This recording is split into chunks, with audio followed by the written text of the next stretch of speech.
Patient से प्यार, पति से तकरार और फिर प्रेमी के घर पार्टी वाली रात में कत्ल। इंदौर की सोनम रघुवंशी से 2 कदम आगे निकल गई उत्तर प्रदेश की रीना, जिसने दौलत की भूख में अपनी पति की मौत को घाट उतार दिया और फिर उसकी लाश को सुनसान जंगलों में फेंक आई। ये कहानी है बेवफा रीना की, जिसने पहले प्यार का नाटक किया, फिर बसी बसाई जिंदगी को बर्बादी में बदल दिया। दिल्ली के साउथ राजौरी इलाके में रहने वाले रविंद्र कुमार करोड़ों की संपत्ति के मालिक थे। दिल्ली से लेकर मुरादाबाद तक उनकी कारोबारी फैली थी, लेकिन शादीशुदा जिंदगी में अनबन के चलते वो हरिद्वार शिफ्ट हो गए और फिर यही उनकी जिंदगी में दाखिल हुई रीना सिंधु, जो एक फिजियोथेरेपिस्ट थी। फिर क्या, दोनों की मुलाकात हुई, नजदीकियां बढ़ी और फिर 2011 में शादी कर ली गई। रीना उनके आलीशान मुरादाबाद वाले घर में आई और फिर वहां अपना फिजियोथेरेपिस्ट सेंटर भी खोल लिया। शुरुआत में सब कुछ तो ठीक था, लेकिन कुछ ही महीनों बाद रिश्ते में दरार आने लगी। बात बात पर झगड़े और इसी बीच रीना की जिंदगी में आ गया परितोष कुमार, जो उसका पेशेंट बनकर आया था और कुछ ही वक्त में प्रेमी बन गया। इधर रविंद्र को अंदाजा भी नहीं था कि जिस घर को वो रीना को गिफ्ट दे चुके हैं, वही घर उसके साथ धोखा और साजिश की स्क्रिप्ट लिखी जा रही है।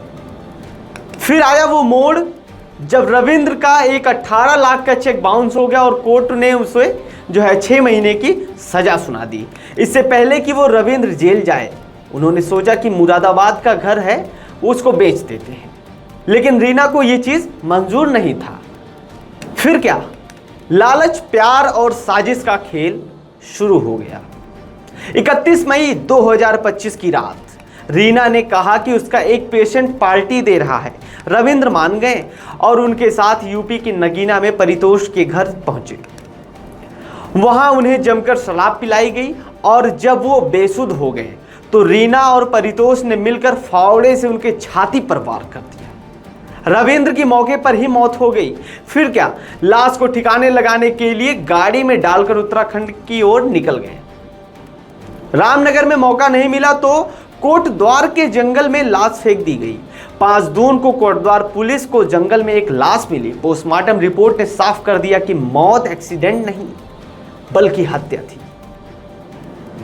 उसके बाद छानबीन शुरू हुई, सीसीटीवी खंगाले गए और शक की सुई पहुंची रीना तक। फिर एक एक कड़ी जुड़ती गई और पुलिस पहुंची प्रेमी परितोष और हत्यारन उसकी पत्नी तक। दोनों को गिरफ्तार किया गया और पूछताछ में रीना ने अपना जुर्म कबूल किया। लालच और मोहब्बत का घातक मेल, एक ऐसे रिश्ते का अंत जो सिर्फ दिखावे का था। प्यार की जगह प्लानिंग थी और वफादारी की जगह साजिश। रीना ने जो कहानी लिखी वो ये बताने के लिए काफी है कि इंसानी लालच कितना खतरनाक हो सकता है और कब कौन किसका साथ क्या कर जाए कहना मुश्किल है।